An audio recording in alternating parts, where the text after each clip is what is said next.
নমস্কার বন্ধুরা, আশা করি তোমরা সবাই ভালো আছো, আমিও ভালো আছি। আমি আজ একটু তোমাদের সঙ্গে চিকেন কষা শেয়ার করছি। দেখো, এখানে রয়েছে চিকেনগুলোকে আমি ভালো করে ধুয়ে নিয়েছি। আমি ম্যারিনেট করেছি কাঁচা তেল, হলুদ আর গুঁড়ো লঙ্কা দিয়ে আমি ম্যারিনেট করেছি। আমি কিন্তু নুন ব্যবহার করিনি। আর আমি এখানে কি মশলা ফোড়নে দেবো সেগুলো আমি রেডি করে রেখেছি। এখানে আছে সাদা জিরে, পেঁয়াজ কুচি, রয়েছে তেজপাতা, শুকনো লঙ্কা। আর আলুগুলোকেও আমি ভেজে নিয়েছি নুন দিয়ে। আমি আলুগুলোকে কিন্তু ভেজে নিয়েছি নুন দিয়ে, আমি হলুদ ব্যবহার করিনি।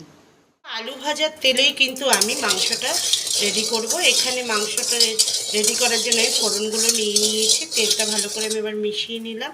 এবার যে ফোড়নে দেওয়ার জন্য যে মশলাগুলো নিয়েছি সেগুলো আমি দিয়ে দিচ্ছি।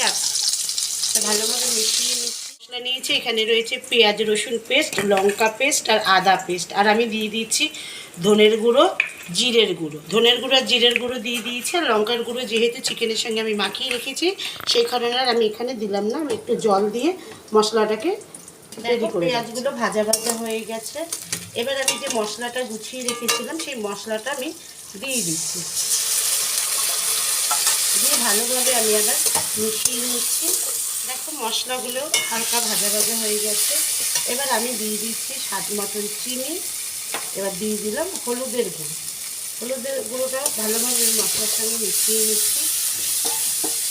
অল্প পরিমাণ আমি জল দিয়ে দিলাম। দেখো, মশলাগুলো ভাজা হয়ে গেছে। এবার ম্যারিনেট করে যে চিকেনটা আমি রেডি করে রেখেছিলাম সেগুলো আমি দিয়ে দিলাম। দিয়ে ভালোভাবে মশলার সাথে আমি মিশিয়ে নিচ্ছি। দেখো, এবারে কিন্তু আমি নুনটা দিয়ে দেবো। দেখো, আমি নুন নিয়ে নিয়েছি। নুনটা এবার আমি দিয়ে দিলাম। দিয়ে ভালোভাবে নুনটা আমি মিশিয়ে নিচ্ছি চিকেনের সঙ্গে। আমি যে আলুটা ভেজে রেখেছিলাম আমি আলুগুলো দিয়ে দিলাম। দিয়ে আমি ভালোভাবে চিকেনের সঙ্গে আবার মিশিয়ে নিচ্ছি। দেখো, চিকেনটার থেকে তেল বেরিয়ে গেছে। দেখো তো, কষানো একদম রেডি হয়ে গেছে। এবার আমি উষ্ণ গরম জল করে নিয়েছি। এবার আমি উষ্ণ গরম জলটা দিয়ে দিলাম।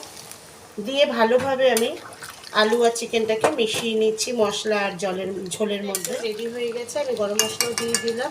দিয়ে ভালোভাবে আমি মিশিয়ে নিচ্ছি। আমি যেভাবে একদম ঘরোয়া মশলা দিয়ে চিকেন কষাটা করলাম, তোমরাও এইভাবে করে কমেন্টস বক্সে কমেন্টস করবে, শেয়ার করবে। আর অবশ্যই কমেন্টস করতে কিন্তু একদম ভুলবে না। দেখো, চিকেনটা একদম রেডি হয়ে গেছে। গ্যাসটা আমি অফ করে দিলাম। ঠান্ডা হলে পরিবেশন করে দেখো আমি পরিবেশন করে নিয়েছি। দেখেছো, আমি যেভাবে ঘরোয়া মশলা দিয়ে আজকে চিকেন কষাটা করলাম, তোমরা অবশ্যই এইভাবে করে কমেন্টস বক্সে কমেন্টস করতে ভুলবে না, শেয়ার করতে ভুলবে না, আর অবশ্যই ফলো করতে একদমই ভুলবে না।